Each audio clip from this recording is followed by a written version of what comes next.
Halo, perkenalkan nama saya Nur Saida dari kelas 11 IPA 1 nomor absen 17.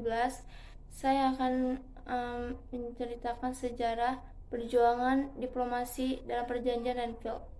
Sejarah perjanjian Renville. Sebelum terjadinya perjanjian Renville, terdapat perjanjian Linggarjati yang diadakan dengan tujuan yang sama, yaitu untuk mendapatkan titik temu antara kemauan dari pihak Belanda dan Indonesia. Perjanjian-perjanjian tersebut biasanya dihadiri hanya oleh perwakilan dari masing-masing pihak yang bersangkutan ataupun pihak yang disepakati oleh kedua belah pihak.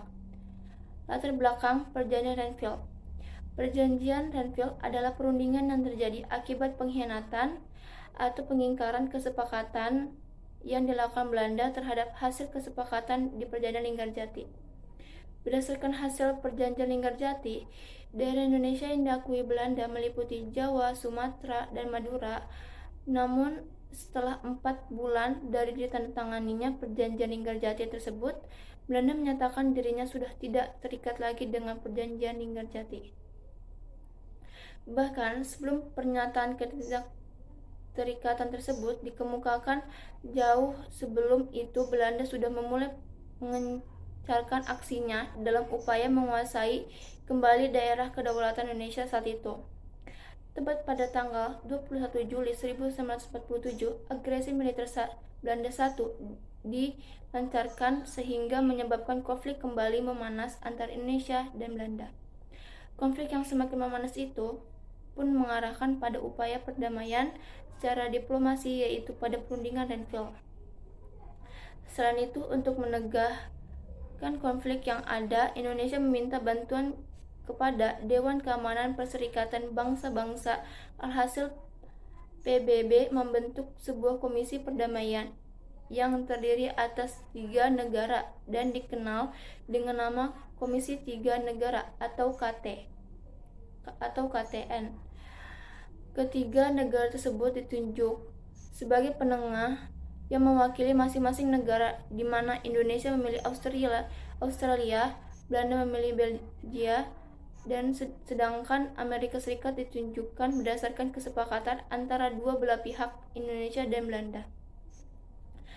Tokoh Perjanjian Renville.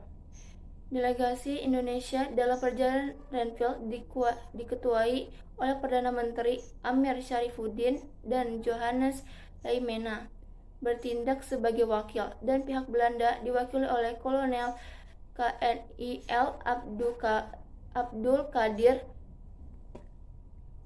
Widjojoatmojo, sedangkan delegasi dari PBB yang saat itu berlaku sebagai mediator adalah Frank Graham sebagai ketua, Paul van Zeeland, dan Richard Kirby.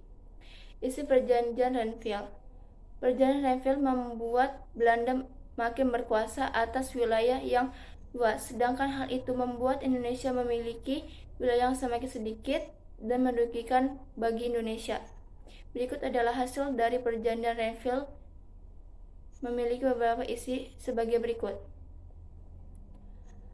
1. Pembentukan Republik Indonesia Serikat atau disingkat dengan RIS dengan segera. Kedua, Republik Indonesia merupakan negara bagian dari RIS.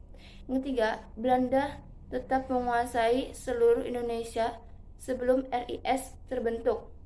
Keempat, wilayah Indonesia yang diakui Belanda hanya Jawa Tengah, Yogyakarta, dan Sumatera. Yang kelima, wilayah kekuasaan Indonesia dengan Belanda dipisahkan oleh garis demarkasi yang disebut garis Van Mook. Dampaknya, setelah ditandatangani Perjanjian Renville, wilayah Indonesia semakin sedikit. Belanda masih menguasai wilayah dengan hasil pangan dan sumber daya alam yang tinggi.